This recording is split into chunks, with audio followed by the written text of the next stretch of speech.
पुराने शहर के बीचों बीच एक इलाका था जिसे लोग आज भी नाम लेकर नहीं पुकारते थे। नक्शों में वह जगह अब भी मौजूद थी, पर जुबान पर आते ही लोगों की आवाज धीमी हो जाती।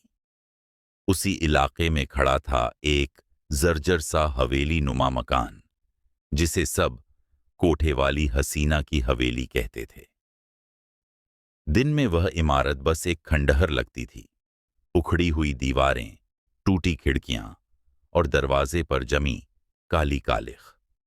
लेकिन रात होते ही उस हवेली के आसपास की हवा बदल जाती थी।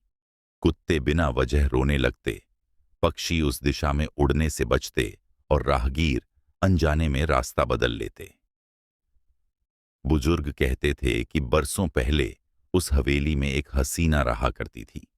उसकी सुंदरता की चर्चा पूरे शहर में थी, लेकिन उसके जीवन की सच्चाई उतनी ही दर्दनाक थी जितनी उसकी मुस्कान रहस्यमयी। लोग उसे देखने आते थे, पर कोई यह नहीं जानता था कि हर मुस्कान के पीछे एक चीख दबी होती है। कहते हैं, उस हसीना का नाम कोई आज याद नहीं करता। नाम भूल गए, पर उसकी आहें नहीं भूलीं। रात के ठीक 12 बजे जब शहर की सारी रोशनियां बुझ जातीं, तब उस हवेली की एक खिड़की में हल्की सी रोशनी जल उठती। न तो वह दिए की होती, न लालटेन की, बल्कि एक ठंडी नीली चमक जो देखने वाले की रूह तक जमा दे। शहर में नया आया युवक अमन इन बातों पर यकीन नहीं करता था। वह पत्रकार था और अफवाहों के पीछे छिपी सच्चाई खोजने में यकीन रखता था। एक रात उसने तय किया कि वह खुद उस हवेली में जाएगा। आधी रात को जब वह हवेली के सामने पहुंचा, तो हवा में अजीब सी सड़ांध थी, जैसे पुराने फूल, धुआं और नमी मिली हो। दरवाजा अपने आप चरमराता हुआ खुल गया। अंदर कदम रखते ही उसके कानों में किसी के पायल की धीमी आवाज गूंजी, छन छन छन। अमन का दिल जोर जोर से धड़कने लगा। सामने एक लंबा गलियारा था, जिसकी दीवारों पर धुंधली तस्वीरें टंगी थीं। हर तस्वीर में वही औरत, कभी हंसती हुई, कभी रोती हुई और कभी सीधे देखने वाले की आंखों में झांकती हुई। अचानक पीछे से एक ठंडी आवाज आई, इतने साल बाद कोई तो आया। अमन पलटा, लेकिन वहां कोई नहीं था। तभी सामने सीढ़ियों पर एक आकृति उभरी। सफेद कपड़े, खुले बाल और चेहरा इतना सुंदर कि डर और आकर्षण एक साथ पैदा हो जाए। लेकिन उसकी आंखें, वे आंखें जिंदा इंसान की नहीं थीं। उनमें गहराई थी, खालीपन था और एक ऐसा दर्द जो सदियों से जमा हो। तुम कौन हो? अमन की आवाज कांप गई। उस औरत ने हल्की मुस्कान के साथ कहा, मैं वही हूं जिसे इस शहर ने इस्तेमाल किया, फिर मिटा दिया। उसके आसपास की दीवारों से अचानक चीखें निकलने लगीं, सैकड़ों आवाजें, रोती, गिड़गिड़ाती, कराहती। अमन को लगा जैसे हवेली खुद अपनी कहानी सुना रही हो। हसीना ने आगे बढ़ते हुए कहा, इस कोठे में सिर्फ मैं नहीं मरी थी, यहां उम्मीदें मरी थीं, सपने मरे थे और इंसानियत दफन हुई थी।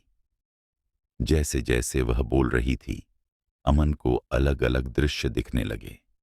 अतीत की परछाइयां, टूटी हंसी, बंद दरवाजे और अंत में एक अंधेरी रात, जब उस हसीना को जिंदा ही उसी हवेली में कैद कर दिया गया था। मेरी मौत से पहले, वह फुसफुसाई, मैंने बद्दुआ दी थी। जो भी इस सच को देखेगा, वह इसे दुनिया तक पहुंचाएगा या यहीं मेरा हिस्सा बन जाएगा। अमन को लगा उसकी सांस रुक रही है।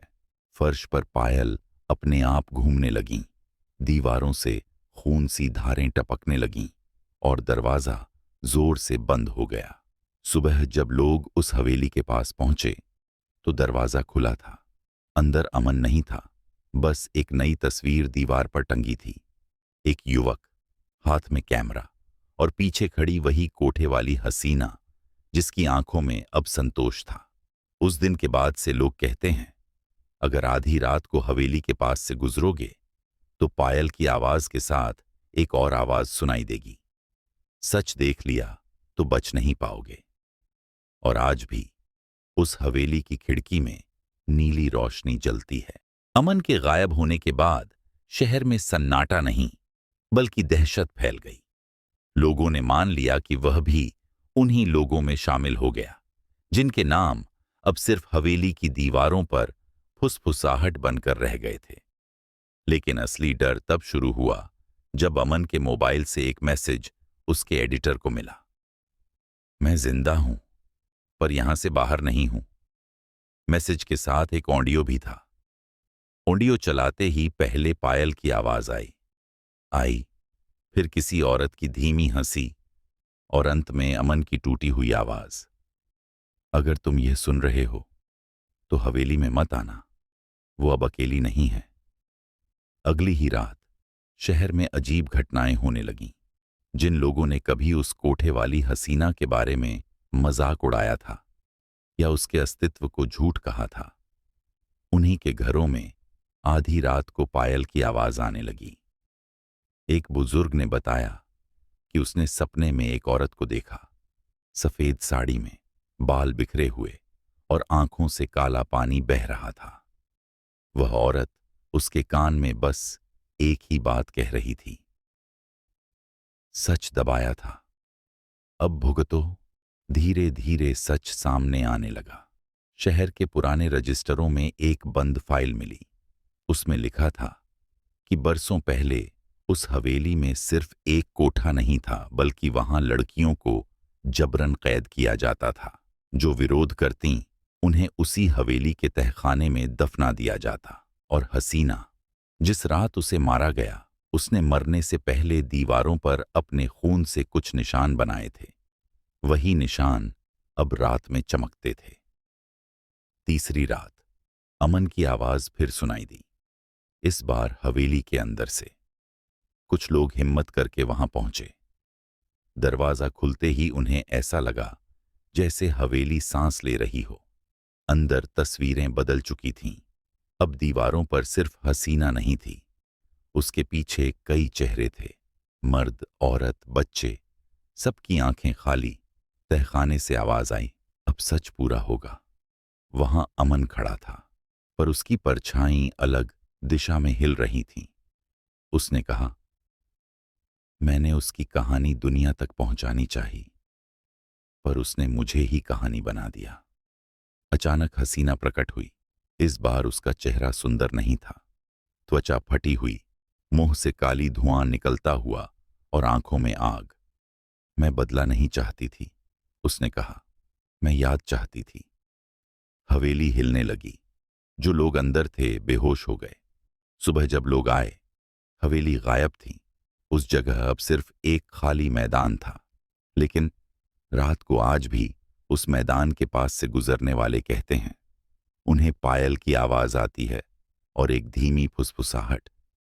कहानियां कभी मरती नहीं, वे बस नए चेहरों में जिंदा रहती हैं।